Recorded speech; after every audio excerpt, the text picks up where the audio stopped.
Hai Sobat Sehat, perkenalkan saya Dr. Riki Hutapea, spesialis ortopedi dan traumatologi, konsultan hip and knee. Saat ini saya bekerja di Eka Hospital BSD.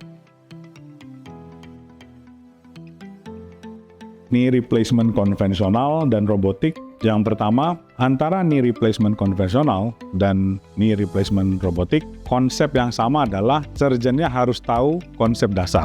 Karena yang diterapkan di konvensional dan di robotik itu adalah konsep yang sama. Kita perlu melakukan pre-op measurement. Jadi kita melakukan X-ray terlebih dahulu dari pasien, kemudian kita mengukur aksis-aksis dari mechanical dari pasien, kemudian kita juga mempertimbangkan kinematical axis dari pasien. Baru kita akan merencanakan kira-kira potongannya itu sudutnya berapa, ketebalannya berapa, baru kita akan mengaplikasikan itu melalui instrumen konvensional yang kita pasang dengan jig. Di satu sisi, dengan adanya robotik yang terbaru seperti ini, kita akan lebih dimudahkan oleh teknologi, di mana sebelum kita melakukan tindakan yang yaitu total knee replacement, maka kita perlu menginput data dari pasien, ya, dari tungkai pasien. Nanti kita akan menanamkan beberapa marker, ya, atau sebagai sensor lah kita sebut. Sensor tersebut akan kita tanam ke dalam beberapa titik dalam lutut, sekitar lutut pasien. Kemudian kita akan menggerakkan lutut pasien tersebut senormal mungkin untuk melihat ruang gerak lutut dan kinematik lutut pasien seperti apa. Nanti data tersebut akan terkirim ke robot komputer tersebut dan dia akan bisa mengkalkulasi kira-kira kondisi lutut pasien ini seperti apa, kemudian sudutnya seperti apa, ketebalan seperti apa yang ideal untuk pasien ini.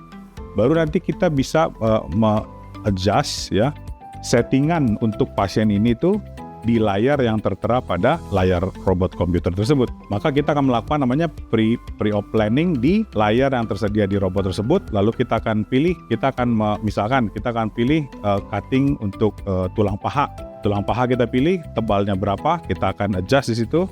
Nanti ada range yang memang sudah dikasih tahu oleh robot tersebut, ini range yang baik gitu kan. Kita adjust di situ, kemudian kita adjust juga sudut angle potongnya berapa. Ketika semuanya komplit, kita akan pencet execute, baru robotic arm, ya, lengan robot tersebut akan bergerak sesuai dengan aksis yang dia sudah tetapkan, sehingga kita tinggal bantu untuk mendorong untuk memotong lapisan tulang tersebut sesuai dengan aksis yang kita planning dari tadi. Dan itu tidak membutuhkan sama sekali cutting jig dan tidak membutuhkan CT scan sama sekali, ya. Jadi sudah sampai ke sana perkembangan robot untuk operasi total knee replacement. Kita cukup bersyukur kita bisa mempunyai salah satunya di Indonesia.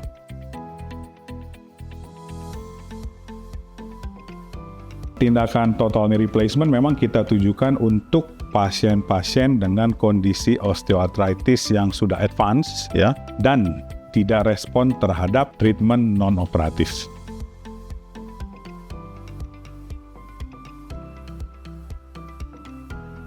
Jadi osteoartritis lutut itu kita melakukan semacam staging itu berdasarkan X-ray. Jadi kita akan melakukan X-ray pada pasien tapi dengan posisi berdiri, harus berdiri, bukan tiduran. Karena kita mau melihat celah sendi yang ada di antara tulang paha dan tulang betis. Setelah kita X-ray, nanti kita akan kelompokkan menjadi 4 bagian besar. Kelompok pertama adalah OA grade 1, ya, ke OA grade 2, OA grade 3, OA grade 4. OA grade 1 dan 2 ini belum terjadi pengurangan celah sendi. Jadi celah sendi yang terbentuk antara tulang paha dan tulang betis itu masih sama dengan yang seharusnya. Tapi ketika dia udah di grade 3 atau grade 4, maka celah sendi itu akan menutup, ya. Di grade 3 masih ada celah sendi sisa sedikit, tapi di grade 4 itu sudah menutup, alias tulang sudah ketemu dengan tulang, kita sebut dengan bone to bone, ya.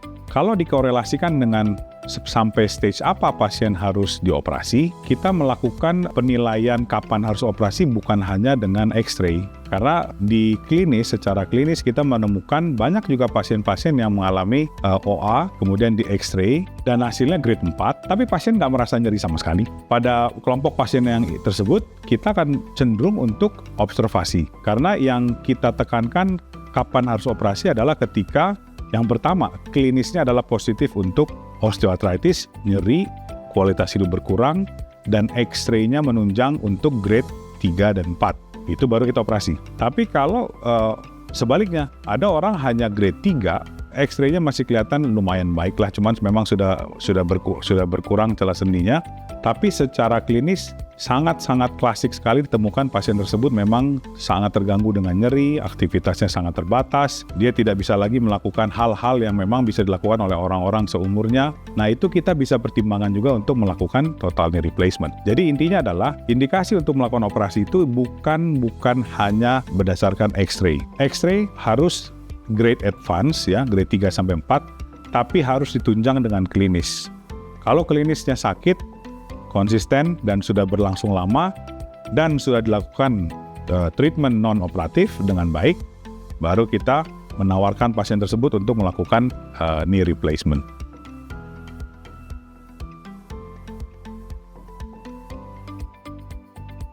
Jadi kenapa saya pilih VELIS sebagai alat untuk membantu saya melakukan total knee replacement? Karena secara spesifik, alat ini lebih mengizinkan saya untuk lebih fleksibel dalam menerapkan konsep-konsep untuk operasi total knee replacement, dan alat ini juga lebih ringkas ya, karena dia mempunyai footprint yang sangat kecil, beda dengan robot-robot sebelumnya yang sangat besar. Dan apabila robot tersebut sangat besar, maka itu akan memakan tempat dalam ruang operasi cukup banyak, dan mobilisasi kru OK atau kru kamar operasi juga akan terbatas. Kemudian sisi lainnya adalah robot ini juga sudah terinstall hardware yang terakhir. Mungkin saat ini adalah bisa mengakomodasi akurasi yang terbaik, kemudian juga bisa mengakomodir semua konsep-konsep yang tadi saya sebutkan ya, karena teknik operasi itu sangat jelimet dan memang mesti disesuaikan ke masing-masing anatomi dan fungsi lutut masing-masing pasien. Jadi kita nggak bisa memukul rata, oke kita memakai konsep ini untuk semua pasien kita pukul rata, kita nggak bisa. Jadi setiap lutut pasien adalah suatu individual knee yang harus kita benar-benar perhatikan apa yang terbaik untuk lutut tersebut. Orang dengan osteoarthritis yang sudah long standing ya, udah bertahun-tahun dengan kondisi udah agak gitu kan. Lalu kalau kita memakai konsep yang sama untuk kita terapkan semua pasien, maka kita akan berusaha untuk meluruskan kembali dengan suatu garis lurus ya, sehingga yang dari O jadi kita bentuk lurus full. Kondisi yang udah bertahun-tahun lalu kita luruskan secara tiba-tiba, maka itu akan membuat nyeri. Apabila kita bikin dia dari bengkok kemudian tiba-tiba menjadi lurus, maka itu akan menjadi tarikan-tarikan yang sangat keras pada ligamen-ligamen di sekitar lutut, sehingga lutut tersebut akan spontan akan terasa nyeri, dan itu cukup membuat pasien akan merasa kesakitan ya.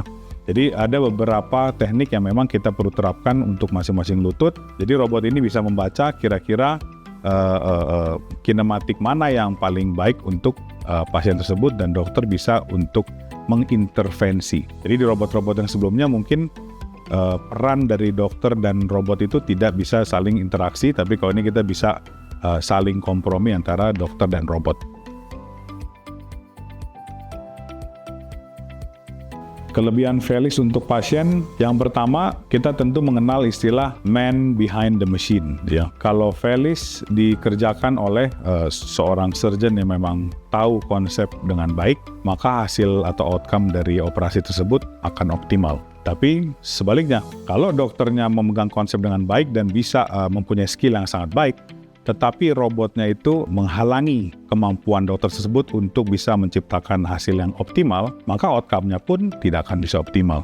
Jadi untuk outcome bagi pasien, VELIS ini bisa membuat suatu perubahan yang lebih, sehingga apa yang dirasakan pasien tentunya target dari kami para dokter ya untuk mengoperasi pasien, diusahakan bagaimana setelah dioperasi, pasien akan memiliki kualitas hidup yang lebih baik melalui mobilisasi yang lebih baik.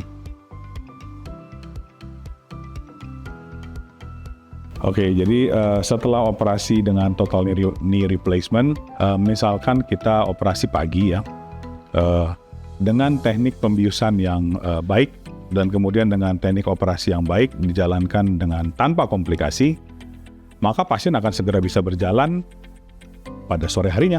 Dan tapi secara ideal setelah hari itu juga kita operasi, sorenya kita langsung memotivasi pasien untuk bisa berdiri dan berjalan. Terima kasih semuanya, semoga edukasi ini bisa bermanfaat bagi sobat sehat semua dimanapun Anda berada. Apabila masih ada pertanyaan-pertanyaan mengenai osteoartritis, bisa diketik langsung di kolom komentar. Dan apabila masih ada pertanyaan di lain dari topik osteoartritis ini, mungkin Anda bisa segera subscribe di akun YouTube Haikal Hospital. Sampai berjumpa.